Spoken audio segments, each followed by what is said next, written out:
다 같이 묵도하심으로 사순절 셋째 주 주일 낮 예배 하나님께 올려드리도록 하겠습니다.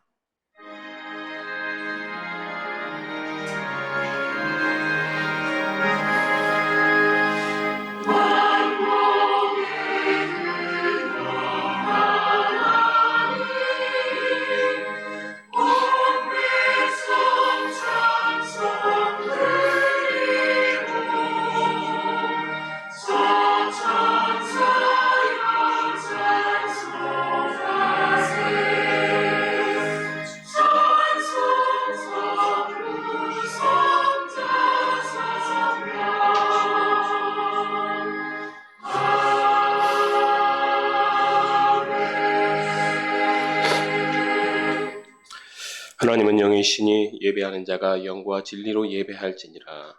아멘. 함께 일어나셔서 찬송 26장 부르시겠습니다.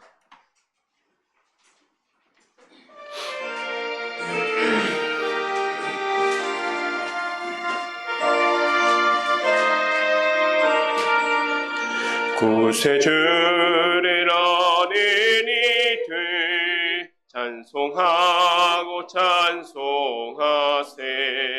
마음과 뜻과 힘 다하여 경배 드리세. 주를 알지 못한 이들 주가 친히 인도하사 그의 피로 구속하니 찬송 부르세. 약한 사람 도움받아 시험 중에 참게 되니 모든 죄를 이길 힘은 믿음뿐이라. 진리 대신 우리 주는 영원토록 변함없네. 성도들아 주를 믿어 길이 섬기세.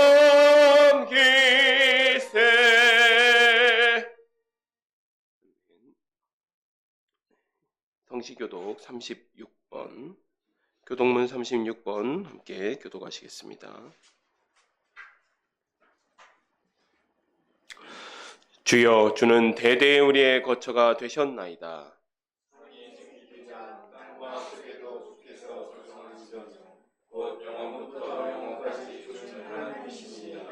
주께서 사람을 티끌로 돌아가게 하시고 말씀하시기를 너희 인생들은 돌아가라 하셨사오니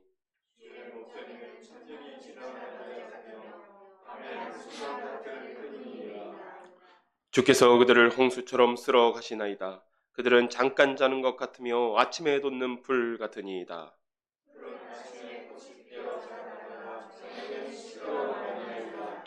우리는 주의 노에 소멸되어 주의 분내심에 놀라나이다.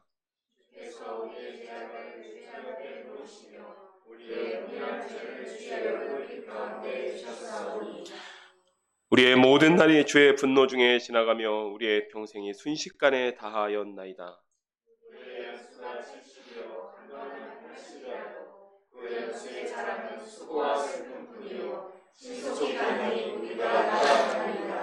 누가 주의 노여움의 능력을 알며 누가 주의 진노의 두려움을 알리이까.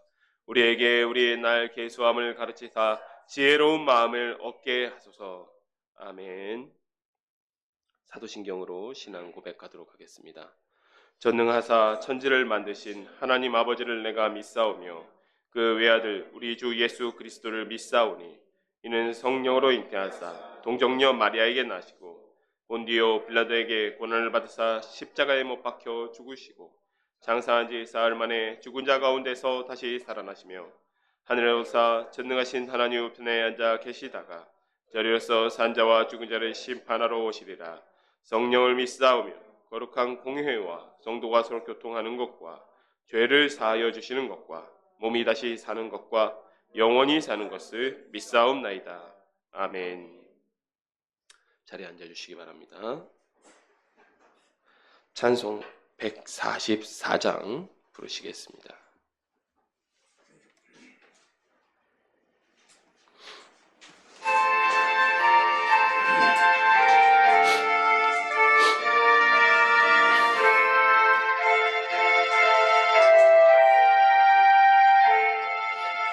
예수 나를 위하여 십자가를 질 때 세상 죄를 지시고 고초 당하셨네. 예수님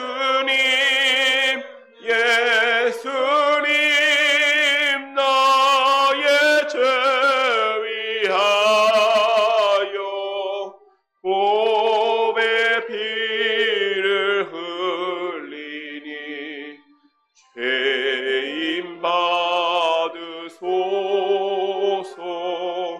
십자가를 지심은 무슨 죄가 있나. 소무지한 사람들 메시아 죽였네. 예수님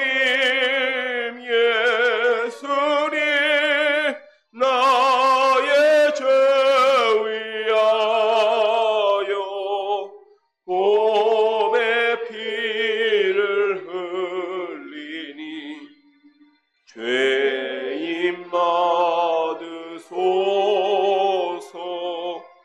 비와 같이 붉은 죄 없는 이가 없네. 십자가의 공로로 눈과 같이 되네. 예수님 나의 죄 위하여 곱의 피를 흘리니 죄인 받으소서. 아름답다 예수여 나의 좋은 친구. 예수 공로 아니면 영원 형벌 받네. 예수님 나의 죄 위하여 곱의 피를 흘리니 죄인 받으소서.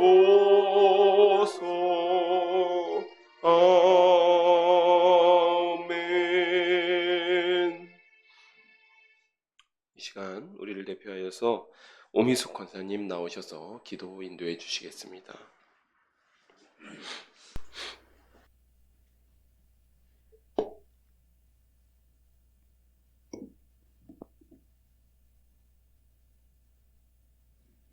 사랑과 은혜가 풍성하신 하나님 아버지, 오늘 또 저희들을 주님 전에 부르셔서 주님의 귀한 성호를 찬양할 수 있도록 인도해 주시니 감사를 드립니다. 이 예배를 기쁘게 받아 주시옵소서. 사순절을 지나면서 주님의 고난과 희생을 묵상하며 더욱 겸손한 그리스도인으로 거듭나길 소망합니다. 언제나 저희들의 연약함을 부끄럽게 생각하오니 자비하신 주님 용서하여 주시옵소서. 대한민국을 사랑하신 하나님 아버지, 지금 이 나라는 정치적으로 매우 불안합니다. 분열된 이 나라를 속히 회복시켜 주셔서 안정된 일상으로 돌아가게 하시옵소서. 주님의 몸된 전을 위해서 기도합니다. 사롱교회가 반석 위에 든든히 세워져 가고 오늘도 수고하고 무거운 짐진 자들이 이전에 찾아 나와 광고할 때 참된 평안함과 힘을 얻게 하시며 무엇보다도 다음 세대를 이어갈 거룩한 용사들이 이전에서 많이 배출되게 하시옵소서.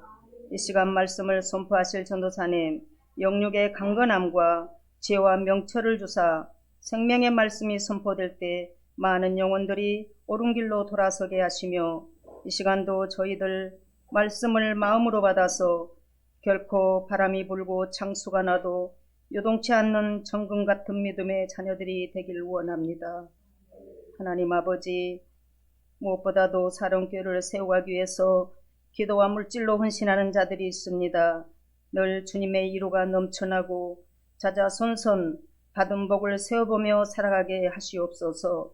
이 시간 온라인 예배자들 위에도 동일한 은혜로 함께 하시옵소서. 오늘의 우리들의 예배가 연락되기를 간절히 원하며 이 모든 말씀 예수님의 이름으로 기도드립니다. 아멘.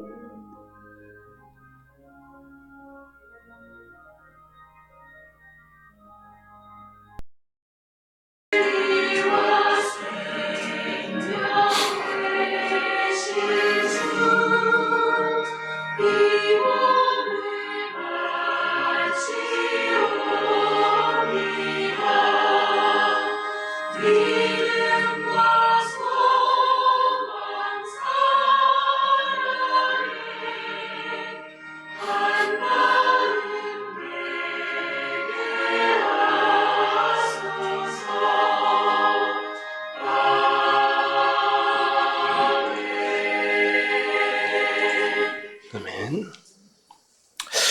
오늘 우리에게 주신 하나님의 말씀은 에스겔서 28장 1절부터 10절 말씀입니다. 에스겔서 28장 1절부터 10절, 구약성경 1193페이지에 있습니다.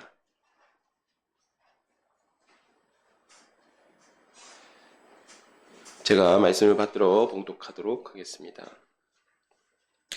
또 여호와의 말씀이 내게 임하여 이르시되, 인자야, 너는 두로 왕에게 이르기를, 주 여호와께서 이같이 말씀하시되, 내 마음이 교만하여 말하기를 나는 신이라. 내가 하나님의 자리 곧 바다 가운데에 앉아 있다 하도다. 내 마음이 하나님의 마음 같은 채 할지라도 너는 사람이요 신이 아니거늘.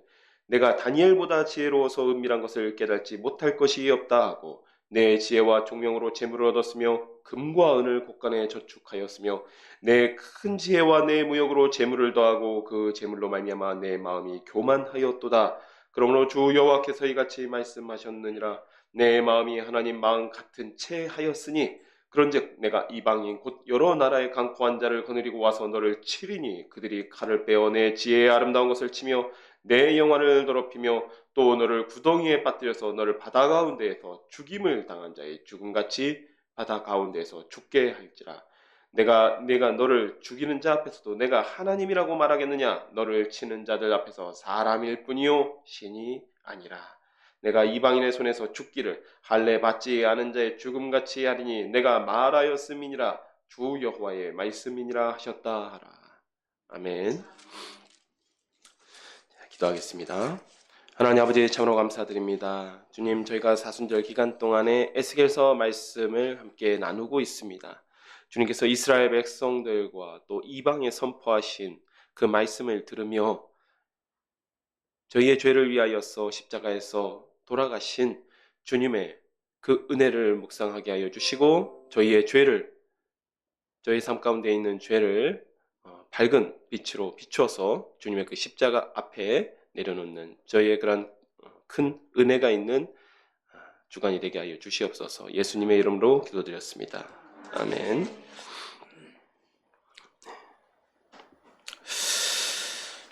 저희가 이제 지난주에는 하나님의 말씀, 하나님께서 이스라엘 죄를 하나님의 법정에서 이제 판결하시는 형식으로 그렇게 이제 최후의 심판을 내리시는 그런 장면들을 보았다라고 말씀드린 적이 있습니다. 선지서에서 이런 일들은 좀 여러 번 이런 구조의 형식의 예언은 상당히 여러 차례 등장합니다.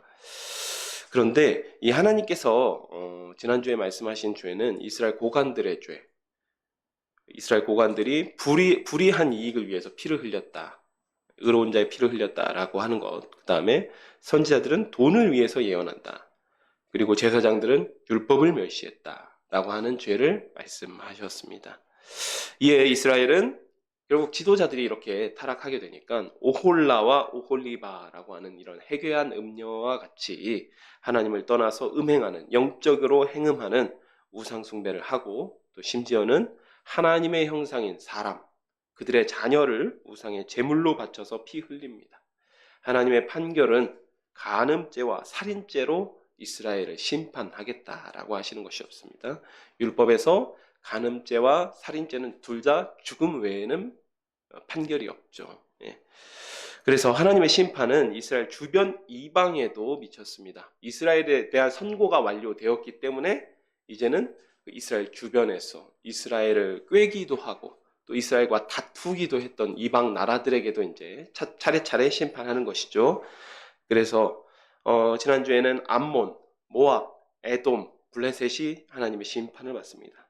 그리고 오늘은 특별히 두로에 대한 심판을 살펴볼 것입니다.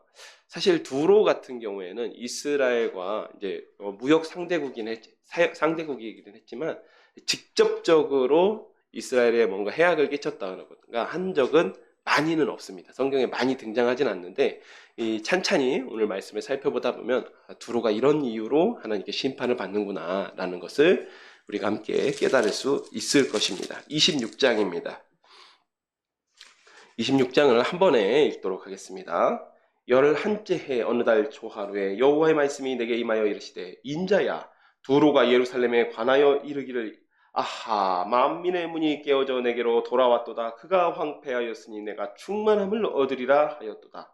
그러므로 주 여호와께서 이같이 말씀하셨느니라. 두로야 내가 너를 대적하여 바다가 그 파도를 굽이치게 함같이 여러 민족들이 와서 너를 치게 하리니 그들이 두로의 성벽을 무너뜨리며 그 망대를 헐 것이요 나도 티끌을 그 위에 쓸어버려 맨바위가 되게 하며 바다 가운데 그물 치는 곳이 되게 하리니 내가 말하였음이라. 주 여호와의 말씀이니라. 그가 이방의 노략거리가 될 것이요 들에 있는 그의 딸들은 칼에 죽으리니 그들이 나를 여호와인 줄 알리라. 주 여호와께서 이같이 말씀하셨느니라. 내가 왕들 중에 왕 곧 바벨론의 느부갓네살 왕으로 하여금 북쪽에서 말과 병거와 기병과 군대와 백성의 큰 무리를 거느리고 와서 두로를 치게 할 때에 그가 들에 있는 너의 딸들을 칼로 죽이고 너를 치려고 사다리를 세우며 토성을 쌓으며 방패를 갖출 것이며 공성태를 가지고 내 성을 치며 도끼로 망대를 찍을 것이며 말이 많으로 띠끌이 너를 가릴 것이며 사람이 무너진 성 구멍으로 들어가는 것 같이 그가 내 성으로 들어갈 때 그 기병과 수레와 병거의 소리로 말미암아 내 성곽이 진동할 것이며 그가 그 말굽으로 내 모든 거리를 밟을 것이며 칼로 내 백성을 죽일 것이며 내 견고한 석상을 땅에 엎드러뜨릴 것이며 내 재물을 빼앗을 것이며 내가 무역한 것을 노력할 것이며 내 성을 할 것이며 내가 기뻐하는 집을 무너뜨릴 것이며 또 내 돌들과 내 제목과 내 흙을 다 물 가운데에 던질 것이라. 내가 내 노래소리를 그치게 하며 내 수금소리를 다시 들리지 않게 하고 너를 맨바위가 되게 한즉 내가 금을 말리는 곳이 되고 다시는 건축되지 못하리니 나 여호와가 말하였음이니라. 주 여호와의 말씀이니라. 주 여호와께서 이같이 두로에 대하여 말씀하시되 내가 엎드러지는 소리에 모든 섬이 진동하지 아니하겠느냐. 곧 너희 가운데 상한 자가 부르짖으며 죽임을 당할 때에라.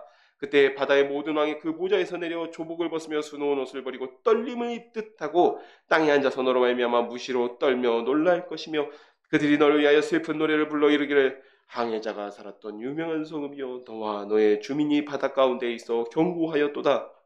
해변의 모든 주민을 두렵게 하였더니 어찌 그리 멸망하였는고. 내가 무너지는 그날의 섬들이 진동할 것이며 바다 가운데 섬들이 내 결국을 보고 놀라리로다 하리라.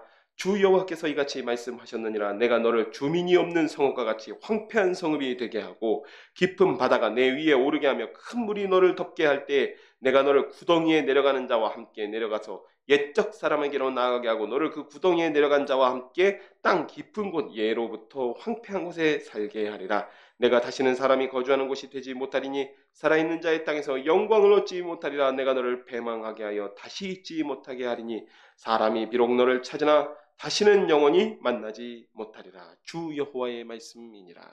아멘. 여기 1절에 보면 11째 해라고 되어 있습니다. 11째 해 에스겔에게 두로에 대한 말씀이 임합니다. 이 11째 해는 여러 번 말씀드렸지만 이 예루살렘이 함락된 해죠. 그러니까 에스겔이 포로 잡혀온 지 11년째 되는 해이기 때문에 예루살렘이 함락되던 해입니다. 즉 예루살렘이 함락될 즈음에 두로에 대한 말씀이 임하셨다라고 하는 것이죠. 2절에 보면 이 예루살렘의 멸망에 대한 두로의 반응이 나옵니다. 예루살렘이 딱 멸망하고 나니까 예루살렘이 함락되니까 이 두로가 뭐라고 이야기를 합니까? 아하, 만민의 문이 깨어져 내게로 돌아왔도다. 그가 황폐하여 있으니 내가 충만함을 얻으리라 하였도다. 이렇게 반응을 했다라는 것이죠. 이 반응은 사실 25장에 우리가 지난주에 살펴보았던 암몬의 반응, 예루살렘이 함락되었을 때, 예루살렘이 멸망하였을 때 암몬 족속의 반응과 상당히 유사합니다. 예루살렘이 멸망하는 이런 정치적인 상황을 이용해서 자신들의 어떤 경제적인 이득을 한번 취해보겠다, 이런 이야기거든요. 즉 두로도 암몬처럼. 근데 이 이야기가 왜 좀 이게 좀 우스운 것이냐 하면, 이 예레미야 26장에 보면 이 거짓 선지자들에 대한 예언을 하시긴 하는데 여기서 한 가지 사건이 나옵니다. 뭐냐면 이 예루살렘에서 시드기야 4년에, 그러니까 이 예언으로부터 7년 전이죠. 고작 7년 전입니다. 네, 이 시드기야 4년에 반 바벨론 동맹, 저희가 임의로 이름을 붙이는 거죠. 반 바벨론 동맹의 그 회의, 뭐 G20이라든지 이런 회합이, 에이펙이라든지 하는 이런 회합이 예루살렘에서 이루어졌습니다. 바로 그 여러 나라의 이 바벨론에 반대하는, 바벨론에 저항하는 그런 기치를 든 나라들이 모여서 회합을 하는 자리에서 예레미야가 예언을 하는 장면이 나옵니다. 그런데 그 반 바벨론 동맹에 참여했던 나라 중에 하나가 두로였습니다. 사실 여러분, 우리가 이제 성경은 이스라엘을 중심으로 역사를 바라보기 때문에 그렇지만, 사실은 그렇게 유다가 그때 당시에 국제적으로 뭐 이렇게 영향력이 있고 신망이 있었느냐? 그렇지 않습니다. 바람 앞에 촛불 같은 약소국에 불과한 나라가 유다였습니다. 그렇다면 사실상 그 반 바벨론 동맹을 주도했던 나라들은 어디냐라고 하면 애굽과 두로예요. 왜냐하면 애굽은 이 전통의 강대국이거든요. 전통의 강국인데 이 신흥 강국인 바벨론을 견제할 필요가 있습니다. 그러니까 주변에 있는 좀 고만고만한 나라들을 모아가지고 이 뒤에서 지원해주면서, 무기 지원해주면서, 경제적인 지원해주면서 너희들 가서 싸워라, 같이 반기를 들어라, 이렇게 이제 회합을 주도하는 것이고, 두로 같은 경우도 바벨론이 너무 커지면 자신들의 이 경제적으로 좀 심대한 타격이 있을 수 있습니다. 두로 같은 경우는 이제 뒤에 다시 설명하겠습니다. 그렇기 때문에 이제 경제적인 지원들을 통하여서 그 반 바벨론 동맹을 사실상 주도했던 나라들 중에 하나입니다. 그런데 유다가 멸망하니까 이런 반응을 보였다는 거예요. 그래? 유다가 멸망했어? 그래? 그럼 우리 경제적인 우리 손익을 한번 따져보자. 이렇게 이야기를 했다는 것이죠. 결국 이 결과가 뭐였냐? 이런 안일한 생각의 결과가 뭐였냐면, 여러 민족이 와서 두로를 칠 것이라고 말씀하십니다. 여러 민족은 여러 민족의 연합체가 아니라 바벨론의 느부갓네살 왕이 그가 정복한 여러 나라의 민족들을, 그 군대를 몰고 와서 두로를 치게 된다라는 이야기입니다. 그래서 5절에 보면 이런 표현이 있습니다. 바다 가운데에 금을 치는 곳이 된다.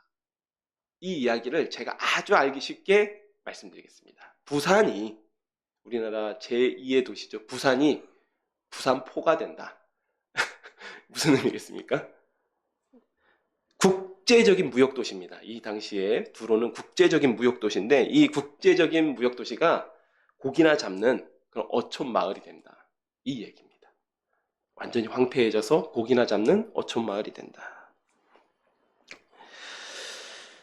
그렇게 두로가 몰락하게 된다라는 예언을 하였습니다. 그리고 이 7절부터는 구체적으로 어떻게 이 두로가 멸망하게 되는지에 대한 설명을 하나님께서 에스겔을 통해서 하시는 것이죠.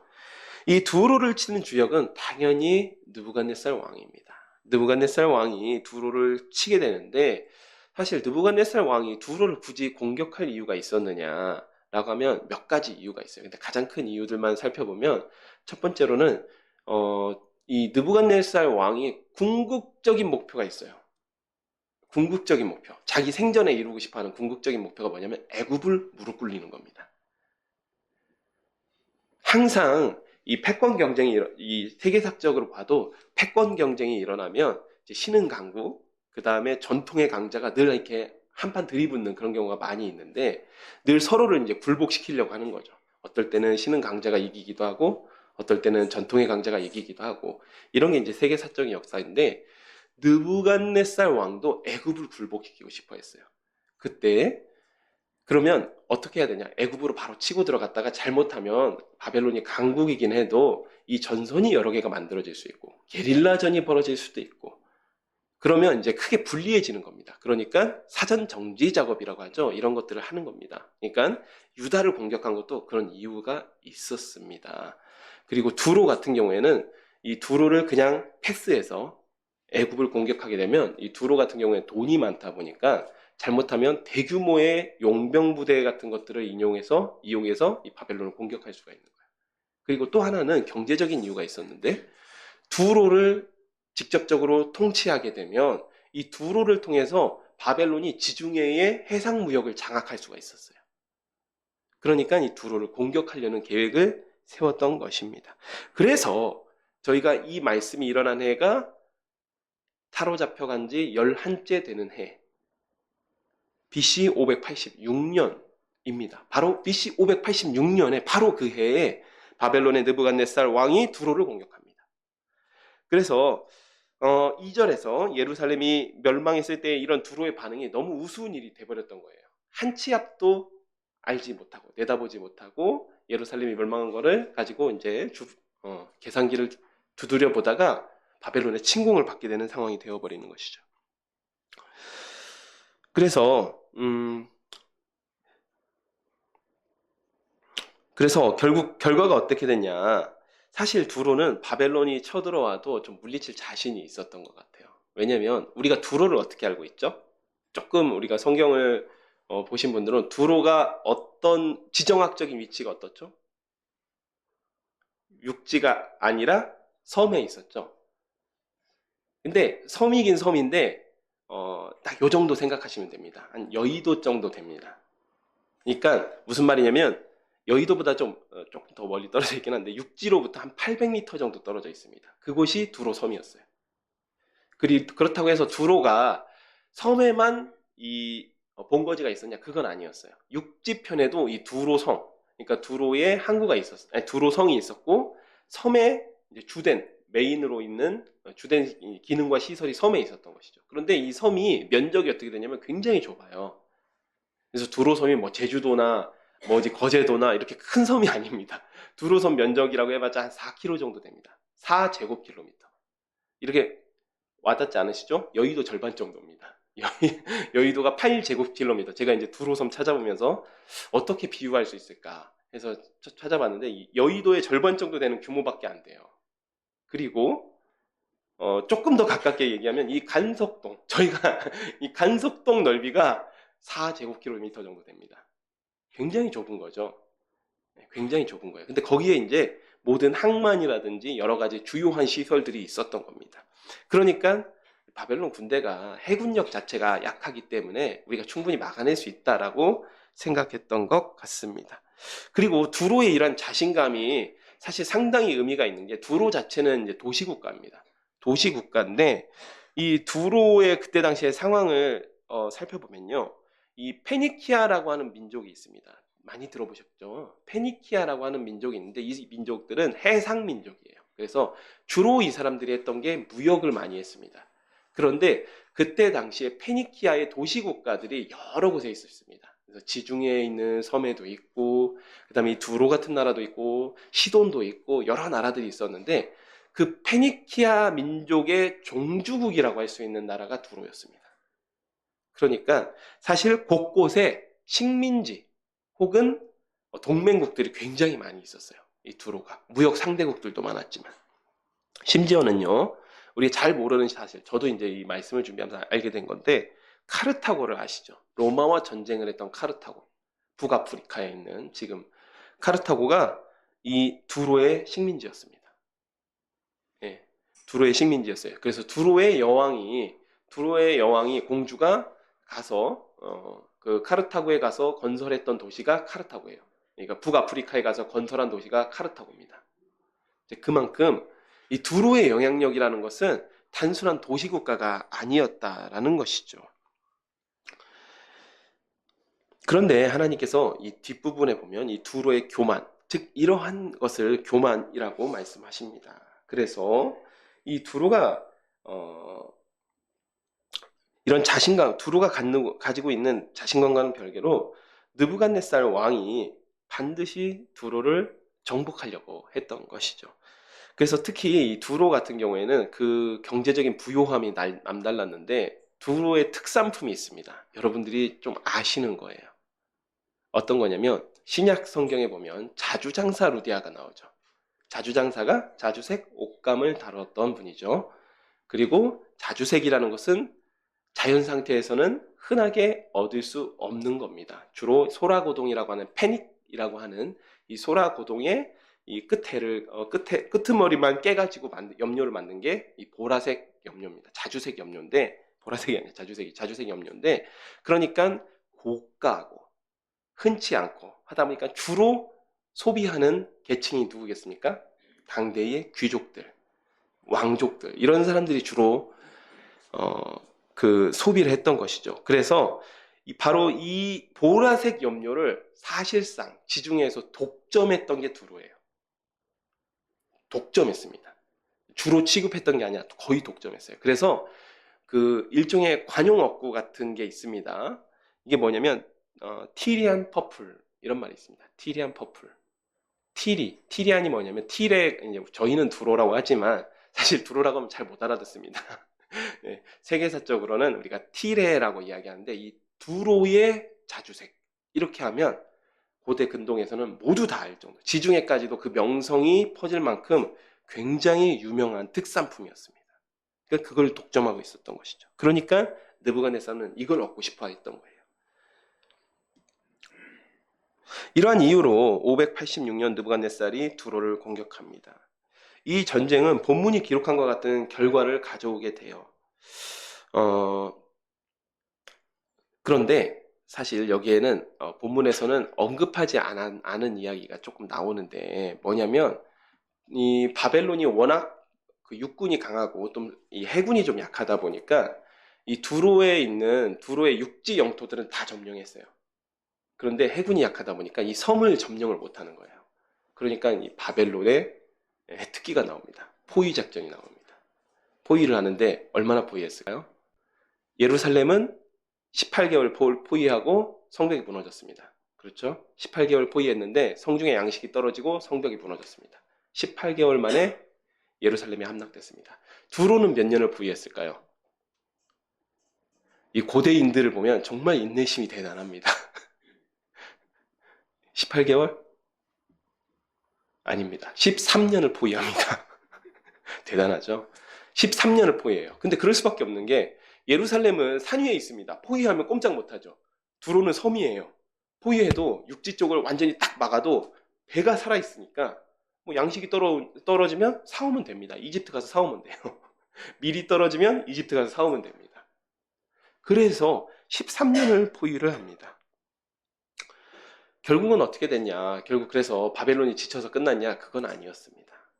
물론 이 본문에 나와 있는 설명만 보면 완전히 두로를 제압한 걸로 보이는데 사실 그렇지는 않았고요. 두로 역시도 피해를 많이 받았어요. 무역을 제대로 하지 못하고 또 바벨론이 이렇게 두로를 포위하는 모습을 보니까 어떤 문제가 발생했냐면 이 두로의 속주국들이 있다고 했었죠. 이 두로의 속주국들이 막 이탈하기 시작하는 거예요. 아니 우리 형님이 종주국 형님이 굉장히 돈도 많고 싸움도 잘하는 줄 알았는데 보니까 바벨론의 힘을 못 쓴단 말이죠. 13년이나 포위하고 있는데 꼼짝을 못 한단 말이죠. 그러니까 속주국들이 이탈해요. 그러니까 이 두로가 이 느부갓네살 왕에게 조공을 바치는 것으로, 즉 느부갓네살의 체면을 좀 살려주는 식으로 해서 강화 협상을 하고 마치게 됩니다. 이 전쟁이 이렇게 끝나요. 13년 만에. 그래서 이 이야기가 아주 뒷부분에 가면 이제 오후 예배 때에 잠깐 등장합니다. 아주 짧게 등장해요. 성경이 워낙 이야기해야 되는 것들이 많다 보니까 이런 역사적인 이야기는 특히 이스라엘 밖에 있는 역사 이야기는 좀 짧게 넘어가는 경향이 있습니다. 제가 이렇게 역사 이야기를 좀 길게 하고 있는 이유는 이 예언이 거짓말이다 라는 걸 이야기하기 위해서가 아니에요. 일부 이제 자유주의 신학자들은 이거 봐라, 이거 예언, 이거 거짓말 아니냐, 결국 두로섬 정복 못하지 않았냐 이렇게 이야기해요. 근데 그게 그런 것이 아니라 여기서 놀라운 사실이 있습니다. 뭐냐면 실제로 에스겔의 예언대로 두로가 이 전쟁 후에 급격하게 몰락하게 된다는 거예요. 어촌마을 정도는 아니더라도 굉장히 급격하게 몰락합니다. 왜냐하면 잠깐 앞에서 말씀드렸지만 두로에 조공을 바치던 페니키아 국가들이 다 대거 이탈합니다. 그리고 이 일로 인해서 지중해에서 두로의 영향력이 완전히 꺾여버려요. 다음으로는 두로와 항상 세트로 나오는 국가가 있습니다. 성경에서. 어디죠? 시돈이죠. 시돈은 두로와 굉장히 가까워요. 한 40km 정도밖에 안 떨어져 있습니다. 굉장히 두로에서 북쪽으로 한 40km 나오면 그 아합 왕의, 성경에 나오는 아합 왕의 부인이었죠. 여왕이었던 이세벨 여왕, 왕비의 고향 동네가 시돈이죠. 이 시돈의 공주가 이세벨이었죠. 그런데 이 두로가 이렇게 번창하다 보니까 사실 시돈이 좀 길을 못 펴고 있었던 게 있습니다. 왜냐면 위치도 가깝고, 그러니까 시돈이 길을 못 펴고 있었는데 두로가 몰락해버리니까 그 반사 효과를 시돈이 받은 거예요. 그래서 시돈이 다시 번성하기 시작했어요. 조금씩 번성합니다. 결국 이 전쟁의 결과로 시돈이 두로를 앞서게 됩니다. 결론은 하나님이 옳았다. 결국에는 하나님이 옳았다. 결국 하나님의 뜻대로 두로가 그 교만의 대가를 치렀다라고 하는 것입니다. 이 15절에서부터 18절까지 반응은 제가 방금 전에 말씀드린 이 두로의 주공을 바치고 있던 나라들의 반응인 거예요. 두로의 주공을 바치던 나라들은 두로가 이렇게 한때 페니키아의 어머니 도시라고 불리던 이 도시국가가 두로였는데, 그런 두로가 망하게 되자 두로와 조공을 바치고 두로에게 조공을 바치고 또 두로와 교역하던 나라들이 놀라게 된다는 이야기입니다. 19절에서 21절은 두로가 아예 구덩이로 내려가서 다시 올라오지 못하는 것처럼 이전 성세를 회복하게 하지 못하게 된다는 이야기입니다. 여기서 구덩이는 스올이라는 표현을 사용하진 않았어요. 그런데 사실상 표현은 스올입니다. 거의 고대인들은 죽음 후에 가는 곳이죠. 그러니까 다시는 회복되지 못하고 완전히 죽게 된다. 이런 의미입니다. 여기도 한 가지 비하인드 스토리가 있습니다. 뭐냐면 두로의 비극이 여기서 끝난 게 아니에요. 두로가 함락되지 않고 겨우 연명을 한 것 같은데 시간이 흐른 뒤에 어떤 한 사람이 등장합니다. 그래서 두로와 바벨론의 전쟁으로부터 힌트를 얻어요. 아, 두로하고 전쟁할 땐 이렇게 해야 되는구나 해서 두로를 점령합니다. 이 사람 누구였을까요? 굉장히 유명한 인물입니다. 네, 헬라 제국의 알렉산더 대왕입니다. 알렉산더 대왕이 동방원정을 딱 하면서 알렉산더 대왕도 이 두로를 점령해야겠다. 두로를 점령해야 지중해 무역을 장악할 수 있다라는 판단을 한 거죠. 그리고 나서 역사를 쭉 돌려보니까 느부갓네살이 저런 식으로 전쟁을 했더니 두로를 완전히 굴복시키지 못한 거예요. 그러니까 알렉산더 대왕은 어떻게 합니까? 해안가에서부터 둑을 쌓아 올립니다. 둑을 쌓아 올려서 800m밖에 안 된다고 했잖아요. 둑을 쌓아가지고 두로 섬에 딱 도착합니다. 그래서 두로를 완전히 굴복시킵니다. 완전히 함락시켰어요.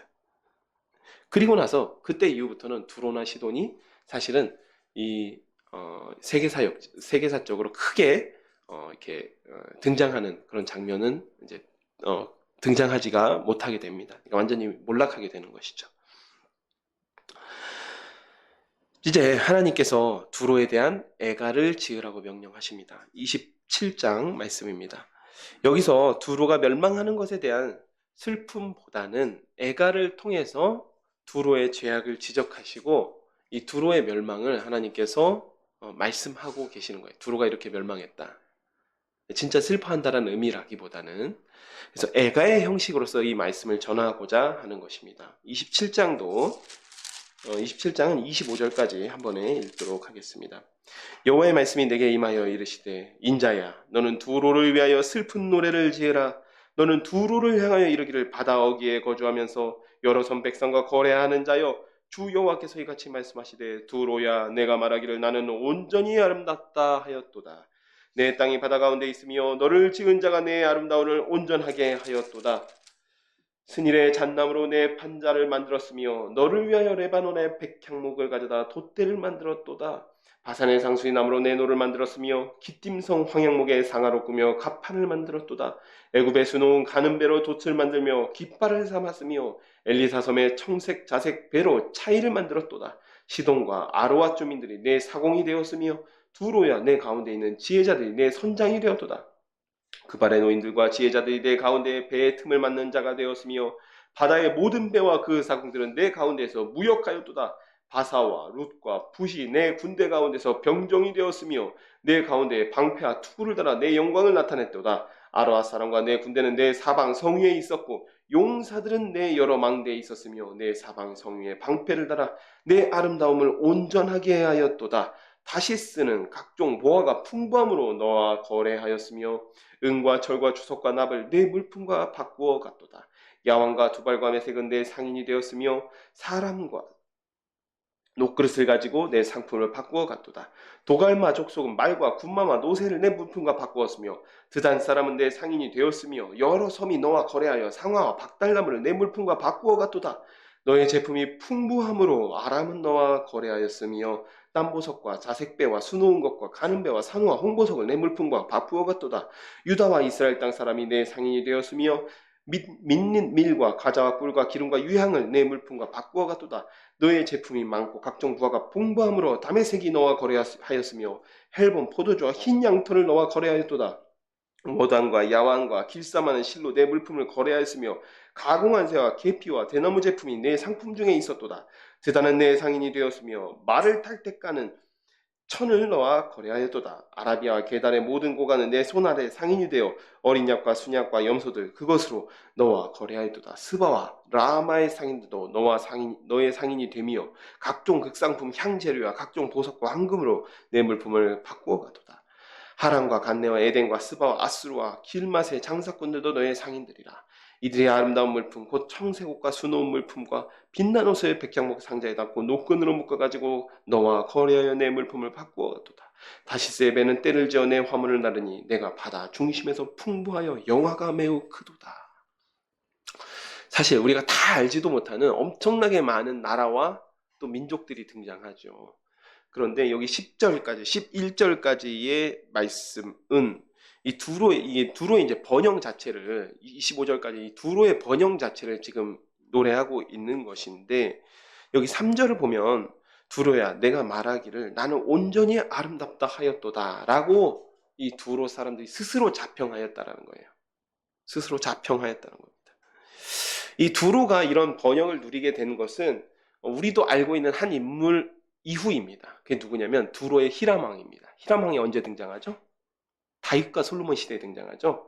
근데 이 히람 왕이 이 성경에만 등장한 게 아니라 두로 입장에서 보면 영웅이었어요. 영웅 같은 사람이었습니다. 그래서 이 히람 왕이 엄청나게 정치를 잘해가지고 그러니까 이 다윗이나 솔로몬 같은 사람과도 동맹 관계를 맺고 그리고 무역적으로도 크게 두로를 발전시키는 왕이었습니다. 그런데 이 두로 이후로 번영을 누르던 이 히람 왕 이후로 번영을 누리던 두로가 이제는 자기가 잘나서 그랬다라고 이야기를 하고 있다라는 것입니다. 교만해졌다라는 것이죠. 4절에 보면 너를 지은 자가 내 아름다움을 온전하게 하였도다라고 이야기하고 있어요. 이 이야기는 비록 두로가 이방인들이기는 하지만 하나님께서 두로가 깨달지 못했을지라도 두로를 아름답고 영화롭게 하신 분이라는 의미죠. 하나님은 이스라엘만의 하나님이 아니십니다. 온 세상 이 우주 만물을 창조하신 분이 하나님이십니다. 그렇기 때문에 역사를 운행하시며 주관하시는 분도 하나님이시죠. 두로를 아름답게 하셨던 분도 두로는 자기들이 잘나서 그런 줄 알았지만 하나님이 하셨다라고 얘기하시는 거예요. 우리가 예언서를 보면 이스라엘 백성뿐만 아니라 이방 나라의 흥망성쇠 곧 역사를 주관하시는 분이 하나님이심을 증거하는 구절이 계속해서 반복적으로 여러 책 가운데 발견됩니다. 그리고 그들이 하나도 빠짐없이 그들의 영화가 자기들의 탁월함으로 일궈냈다라고 착각합니다. 다 착각해요. 하나도 예외가 없습니다. 이스라엘 백성도 그랬습니다. 좀 먹고 살만해지면 내가 잘해서, 내가 잘나서, 내가 똑똑해서 라고 착각한다는 것이죠. 놀랍게도 모든 나라에서 모든 역사 가운데 발견되는 가정입니다. 즉 이 역시도 영적 원리가 있는 것이죠. 모든 사람, 단체, 기업, 나라가 잘 되면 교만해집니다. 그리고 교만해지면 망합니다. 하나님의 주권을 인정하지 않기 때문입니다.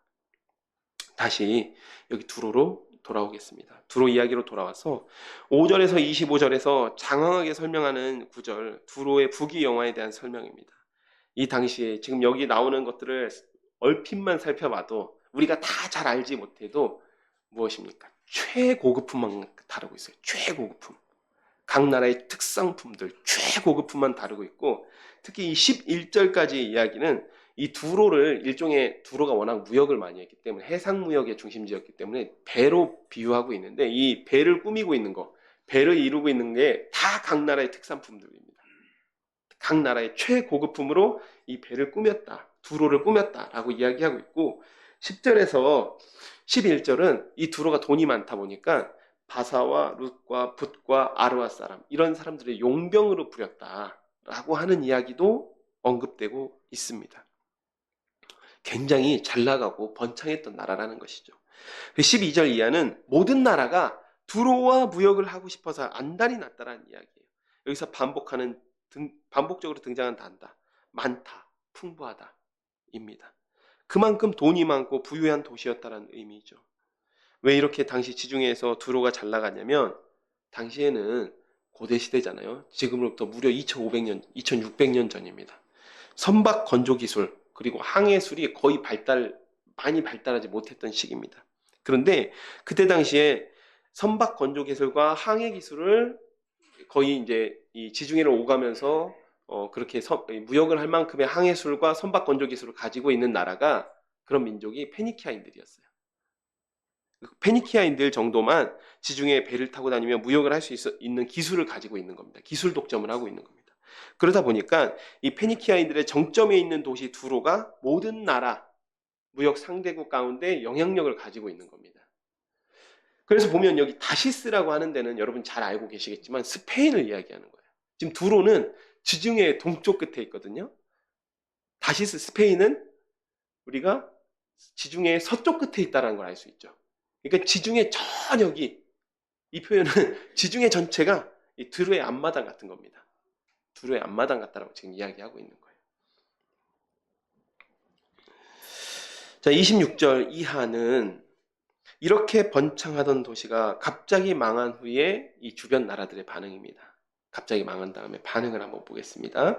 내 사공이 너를 인도하여 큰 물에 이르게 하며 동풍이 바다 한 곳에서 너를 무찔렀도다. 여기 11절까지 저희가 두로를 배에 비유하고 있다고 했죠. 여기서도 마찬가지로 침몰하는 배에 이 두로를 비유하고 있는 것입니다. 내 재물과 상품과 바꾼 물건과 내 사공과 선장과 내 배의 틈을 막는 자와 내 상인과 내 가운데에 있는 모든 용사와 내 가운데에 있는 모든 무리가 내가 패망하던 날에 다 바다 한가운데에 빠질 것이며 내 선장이 부르짖는 소리에 물결이 흔들리리로다. 노를 잡는 모든 자와 사공과 바다의 선장들이 다 배에서 내려 언덕에 서서 너를 위하여 크게 소리질러 통곡하고 티끌을 머리에 덮었으며 제 가운데에 뒹굴며 그들이 다 너를 위하여 머리털을 밀고 굵은 배로 띠를 띠고 마음이 아프게 슬피 통곡하리로다. 그들이 통곡할 때에 너를 위하여 슬픈 노래를 불러 애도하여 말하기를 두로와 같이 바다 가운데에서 적막한 자 누구인고 내 물품을 바다로 실어낼 때에 내가 여러 백성을 풍족하게 하였으며 내 재물과 무역품이 많으므로 세상 왕들이 풍부하게 하였었도다. 내가 바다 깊은 데에서 파선할 때에 내 무역품과 내 승격이 다 빠졌으며 섬의 주민들이 너로 말미암아 놀라고 왕들이 심히 두려워하여 얼굴에 근심이 가득하였도다. 많은 민족의 상인들이 다 너를 비웃으며 내가 공포의 대상이 되고 내가 영원히 다시 잊지 못하리라 하셨느니라. 여기서는 하나님께서 애가 후에 두로의 패망에 대한 반응이 두 가지입니다. 하나는 두로와 교역을 하고 두로의 영향력 아래에 있던 나라. 아주 쉽게 이야기하면 두로 때문에 먹고 살았던 나라들, 두로 때문에 자기 일자리가 있었던 사람들은 크게 슬퍼한다는 거죠. 통곡하고 근심하고 두려워하고. 그런데 이런 사람들만 있는 게 아니죠. 세상은 항상 두로와 라이벌 관계에 있는 상인들, 그런 나라도 있단 말이죠. 그런 사람들은 비웃으면서 좋아했다는 거예요. 아, 드디어 망했다. 이제 우리한테 기회가 오는구나. 잘 됐다. 그렇게 잘난 척하더니. 이런 식으로 비웃었다는 이야기. 자, 28장에 오늘 본문이 있었던 말씀인데, 여기서 이제 본격적으로 두로의 제약에 대해서 하나님께서 말씀하십니다. 또 여호와, 28장 1절입니다. 또 여호와의 말씀이 내게 임하여 이르시되 인자야 너는 두로 왕에게 이르기를 주 여호와께서 이같이 말씀하시되 내 마음이 교만하여 말하기를 나는 신이라 내가 하나님의 자리 곧 바다 가운데 앉아있도다. 내 마음이 하나님의 마음 같은 채 할지라도 너는 사람이요 신이 아니거늘 내가 다니엘보다 지혜로워서 은밀한 것을 깨달지 못할 것이 없다 하고 내 지혜와 총명으로 재물을 얻었으며 금과 은을 내 곳간에 저축하였으며 내 큰 지혜와 내 무역으로 재물을 더하고 그 재물로 말미암아 내 마음이 교만하였도다. 그러므로 주 여호와께서 이같이 말씀하셨느니라 내 마음이 하나님의 마음 같은 채 하였으니 그런즉 내가 이방인 곧 여러 나라의 강포한 자를 거느리고 와서 너를 치리니 그들이 칼을 빼어 내 지혜의 아름다운 것을 치며 내 영화를 더럽히며 또 너를 구덩이에 빠뜨려서 너를 바다 가운데에서 죽임을 당한 자의 죽음같이 바다 가운데서 죽게 할지라. 내가 너를 죽이는 자 앞에서도 내가 하나님이라고 말하겠느냐? 너를 치는 자들 앞에서 사람일 뿐이요 신이 아니라 내가 이방인의 손에서 죽기를 할례받지 않는 자의 죽음같이 하리니 내가 말하였음이니라. 주 여호와의 말씀이니라 하셨다. 여기 보면 할례받지 않는 자라는 표현이 나오는데 이것은 두로는 당연히 이방인이기 때문에 할례받지 않는 자가 맞습니다. 그런데 그런 의미가 아니라 할례받지 않는 자라는 건 모욕적인 표현이에요. 모욕적으로 망한다. 이런 의미입니다. 11절입니다. 여호와의 말씀이 또 내게 임하여 이르시되 인자야 두로 왕을 위하여 슬픈 노래를 지어 그에게 이르기를 주 여호와의 말씀에 너는 완전한 도장이었고 지혜가 충족하며 온전히 아름다웠도다. 내가 옛적에 하나님의 동산 에덴에 있어서 각종 보석과 홍보석과 황보석과 금강석과 황옥과 홍만화와 창옥과 청보석과 남보석과 홍옥과 황금으로 단장하였으며 내가 지음을 받던 날에 너를 위하여 소고와 비파가 준비되었었도다. 너는 기름 부음을 받고 지키는 그룹이며 내가 너를 세우매 내가 하나님의 성산에 있어서 불타는 돌들 사이에 왕래하였도다. 내가 지음 받던 날로부터 내 모든 길에서 완전하더니 마침내 내게서 불의가 드러났도다. 내 무역이 많음으로 내 가운데 강포가 가득하여 내가 범죄하였도다. 너 지키는 그룹아 그러므로 내가 너를 더럽게 여겨 하나님의 산에서 쫓아냈고 불타는 돌들 사이에서 멸하였도다. 내가 아름다움으로 마음이 교만하였으며 내가 영화로움으로 내 지혜를 더럽혔으며 내가 너를 땅에 던져 왕들 앞에 두어 그들의 구경거리가 되게 하였도다. 내가 죄악이 많고 무역이 불의함으로 내 모든 성소를 더럽혔으며 내가 내 가운데에서 불을 내어 너를 사르게 하고 너를 보고 있는 모든 자 앞에서 너를 땅 위에 죄가 되게 하였도다. 만민 중에 너를 아는 자가 너로 말미암아 다 놀랄 것이며 내가 공포의 대상이 되고 내가 영원히 다시 있지 못하리로다 하셨다 하라.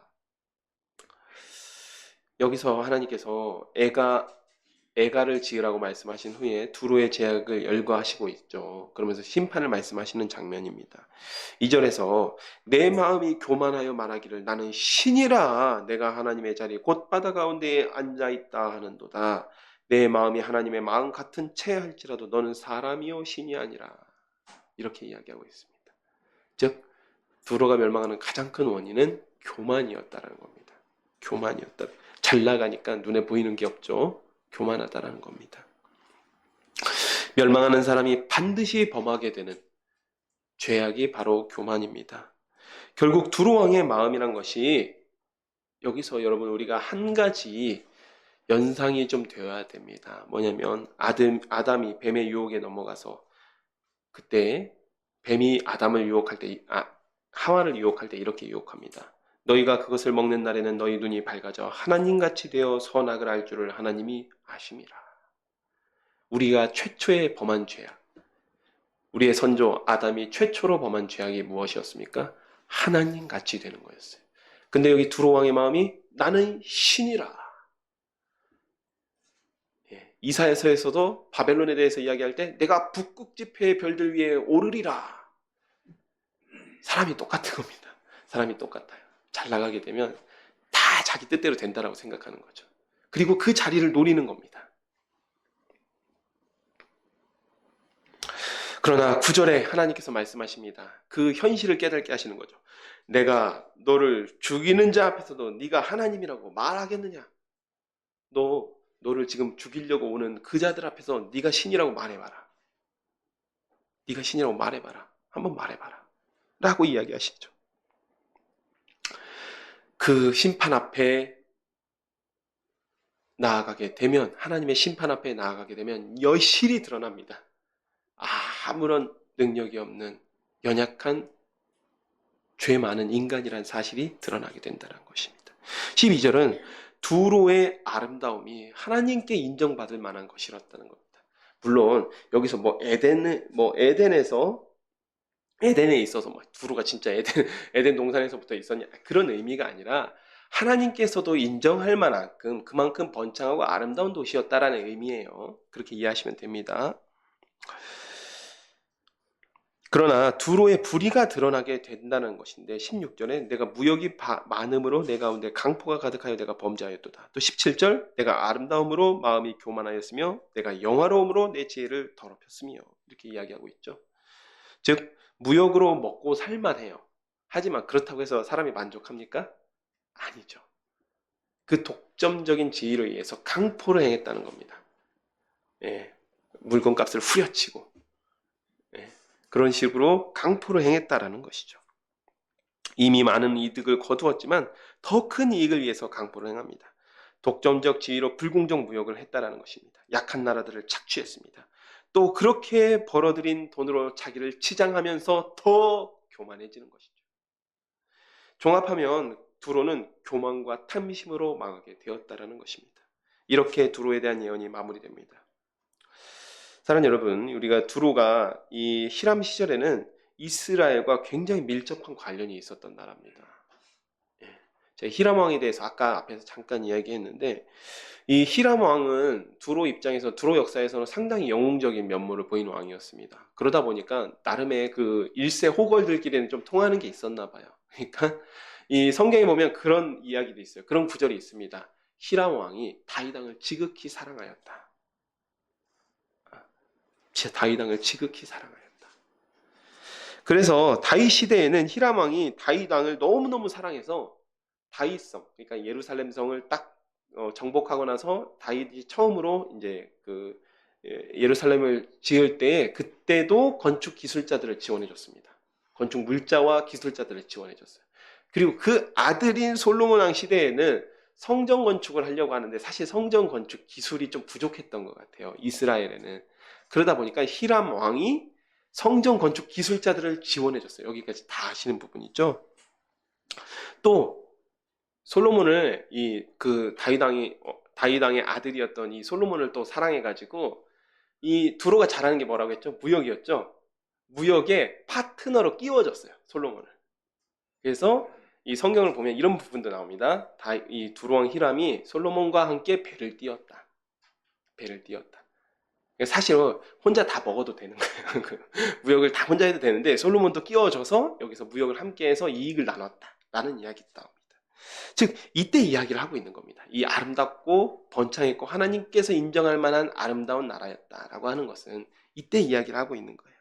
이방인이었지만 하나님의 일에 적극적으로 동참했던 두로가 하나님께 복을 받고 번창하게 되었어요. 그런데 두로는 그걸 깨달지 못했다는 거죠. 자기가 잘해서, 내가 장사를 잘해서, 내가 기술이 좋아서 라고 생각했다는 것입니다. 주변에서 나를 향해서 조아리고 부자로 떵떵거리면서 살다 보면 모든 것이 자기가 잘해서 그런 줄로 알게 됩니다. 두로 역시 이런 과정을 통해서 교만하여졌고 결과적으로 하나님께 심판을 받게 됩니다. 오늘 오전에는 24절까지만 지금 하고자 하는데요. 여기는 이제 사실 두로 한 세트입니다. 시돈에 대한 예언인데 굉장히 간략하게 언급되어 있기 때문에 함께 두로에 대한 예언과 보도록 하겠습니다. 여호와 말씀이 또 내게 임하여 이르시되 인자야 너는 얼굴을 시돈으로 향하고 그에게 예언하라. 너는 이르기를 주 여호와께서 이같이 말씀하시되 시돈아 내가 너를 대적하나니 내 가운데에서 내 영광이 나타나려 하셨다 하라. 내가 그 가운데서 심판을 행하여 내 거룩함을 나타낼 때 무리가 나를 여호와인 줄을 알리라. 내가 그에게 전염병을 보내며 그의 거리에 피가 흐르게 하리니 사방에서 오는 칼에 상한 자가 그 가운데에 엎드려질 것인즉 무리가 나를 여호와인 줄을 알겠고 이스라엘 족속에게는 그 사방에서 그들을 멸시하는 자 중에 찌르는 가시와 아프게 하는 가시가 다시는 없으리니 내가 주 여호와인 줄을 그들이 알리라. 이 시돈은 두로와 얼마 떨어지지 않은 나라입니다. 두로가 바벨론에서 무릎을 꿇게 되면서 잠시는 번영을 누리게 됩니다. 잠시 두로의 자리를 대체하면서요. 근데 사실은 원래 시돈이 두로보다 먼저 생긴 나라였어요. 그래서 시돈이 더 유명세가 있는 그런 나라였지만 이제 두로 왕 히람 때부터 그 관계가 역전되는 겁니다. 그 관계가 역전되었는데 두로가 멸망하면서 두로가 이제 쇠락하면서 시돈이 곧 번영을 누리게 되는 것이죠. 그러나 그들 역시도 두로와 같은 처지가 됩니다. 왜냐하면 24절 말씀에 이스라엘 족속에게 그 사방에서 그들이 멸시하는 자 중에 찌르는 가시와 아프게 하는 가시가 없어버리겠다. 즉 이 얘기는 시돈 자체가 이스라엘 족속을 찌르는 가시였다라는 의미죠. 이 얘기는 한 사람이 연상되는데 이세벨을 연상시키는 거예요. 이세벨을 염두에 두고 하시는 말씀이에요. 이세벨이 북이스라엘 왕국에 시집 오면서 같이 들고 왔던 게 바알 숭배였습니다. 바알 신앙을 같이 들고 왔어요. 이 공주가 시집 오면서. 그리고 이 바알 신앙이 그 이후로 급속도로 거의 국가 정책에 준하는 지원을 받으면서 급속도로 이스라엘을 좀먹었기 때문에 하나님께서는 시돈 자체가 눈에 가시였던 겁니다. 그래서 시돈 너도 지금 잠깐은 번영을 누리겠지만 내가 너 잊지 않는다. 반드시 내가 그 가시를 없애버리는 것처럼 너를 없애버리겠다라고 이야기하시는 겁니다. 여기까지 두로와 시돈, 시돈은 아주 짧은 부분이었지만 이런 심판을 살펴보았습니다. 두로는 지중해의 무역 강국이었습니다. 이스라엘 민족과는 다윗 시대 때 친교를 맺어서 함께 번창하기도 했습니다. 그러나 그들이 지중해 무역을 장악한 후에는 교만해졌습니다. 더 큰 이익을 위하여 이웃 나라를 수탈하고 교만해졌습니다. 교만에 취해서 바벨론의 침략이 임박한 상황조차 알지 못했고 심판을 당하게 됩니다. 여기서 우리가 깨달아 알아야만 하는 사실을 또 알게 되는 사실은 역사의 주관자는 하나님이시라는 사실입니다. 이는 어떤 나라뿐만이 아니라 개인의 한 사람의 흥망성쇠를 주관하시며 삶과 죽음까지 주관하시는 분이 하나님이시라는 의미입니다. 또한 죄의 시작은, 죄의 시초는 교만이라는 교훈도 있습니다. 그 어떤 존재라도 하나님 앞에서 스스로에게 도취되어서, 스스로의 능력에 도취되어서 교만해지면 곧 하나님의 심판이 임하게 됩니다. 사랑하는 샤론의 가족 여러분, 결국 이 두 가지 교훈이 하나의 지점으로 모입니다.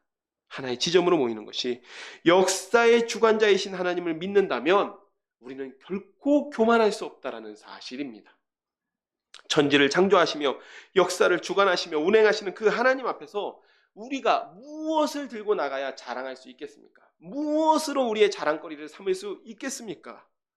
서로 우리에게 남들보다 조금 더 나은 모습이 있다 할지라도 하나님의 심판 앞에서는 한순간 불타게 되는 마른 풀에 지나지 않습니다. 그런즉 우리가 끝까지 하나님 앞에서 온전하기 위해서는 무엇보다 겸손을 구해야 합니다. 아담의 자손입니다. 우리는 아담의 자손, 아담의 후손입니다. 우리의 타락한 본성으로는 교만이 당연한 거예요. 교만하지 않는다고 해서 교만하지 않게 되는 게 아니라 일부러 겸손한 척한다고 해서 다른 사람들 앞에서 조아리고 굽신거린다고 해서 우리가 교만하지 않게 되는 것이 아니라 교만 자체가 우리의 본성이라는 거예요. 교만을 버리기 위해서 당연히 부단히 노력하셔야죠. 당연히 노력해야 됩니다. 나의 언행을 주의하고 조금이라도 더 겸손하게 부단히 노력해야 되지만 결국 우리의 힘으로 할 수 없다는 겁니다. 겸손을 구하지 않는 행위는 패망의 지름길입니다.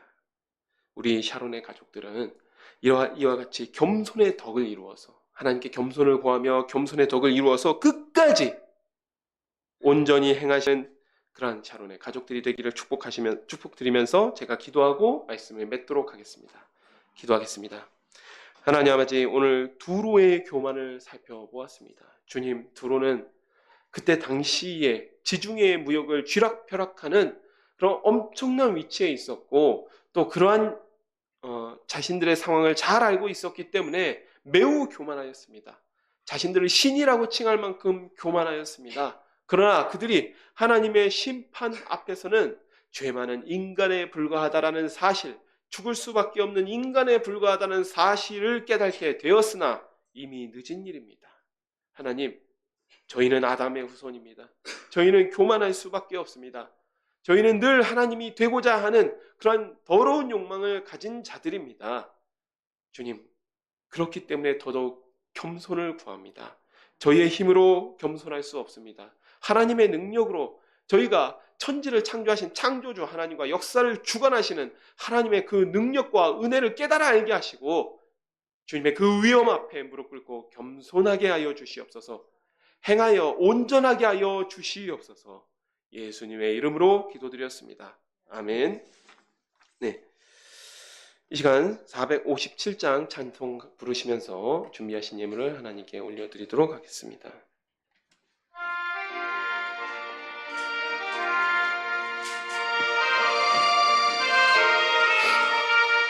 겟세마네 동산에 주를 생각할 때에 의심이나 걱정이 외면할 수 있을까?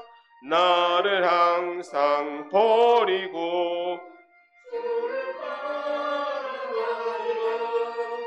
빌라도의 뜰에 선 주를 생각할 때에 수치됨과 아픈 거 못 견딜 수 있을까? 길이 참고 묵묵히 주를 따라가리라.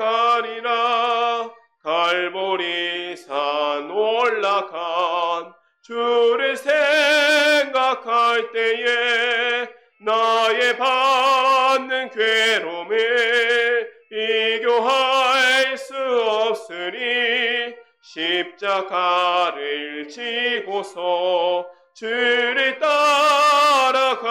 따라가리라. 무덤에서 부활한 주를 생각할 때에 환난이나 죽음도 두려울 것 없으리. 승전가를 부르며 주를 따라가리라.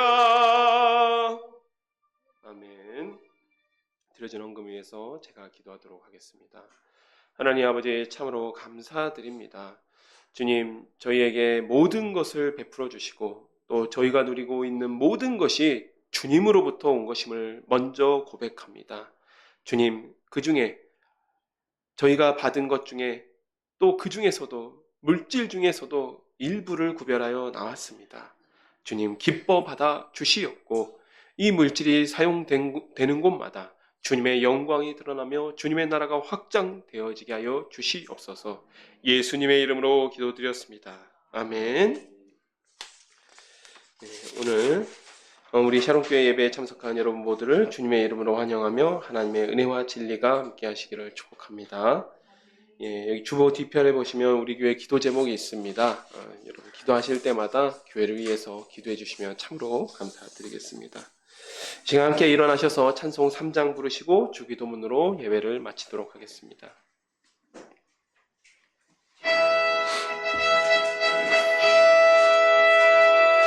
성부 성자와 성령 찬송과 영광 돌려보내세. 대초로 지금까지 또 영원 무궁토록 성삼위께 영광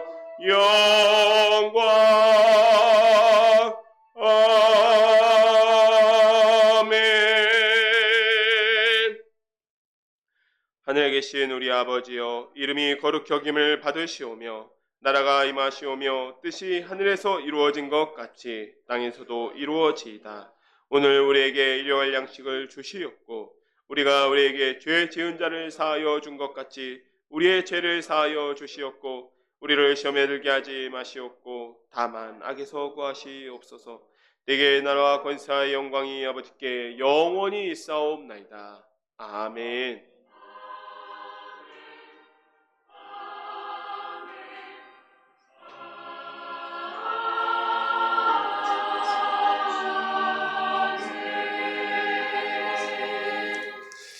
네, 예배 마쳤습니다. 하나님께 영광과 감사의 박수 올려드리겠습니다.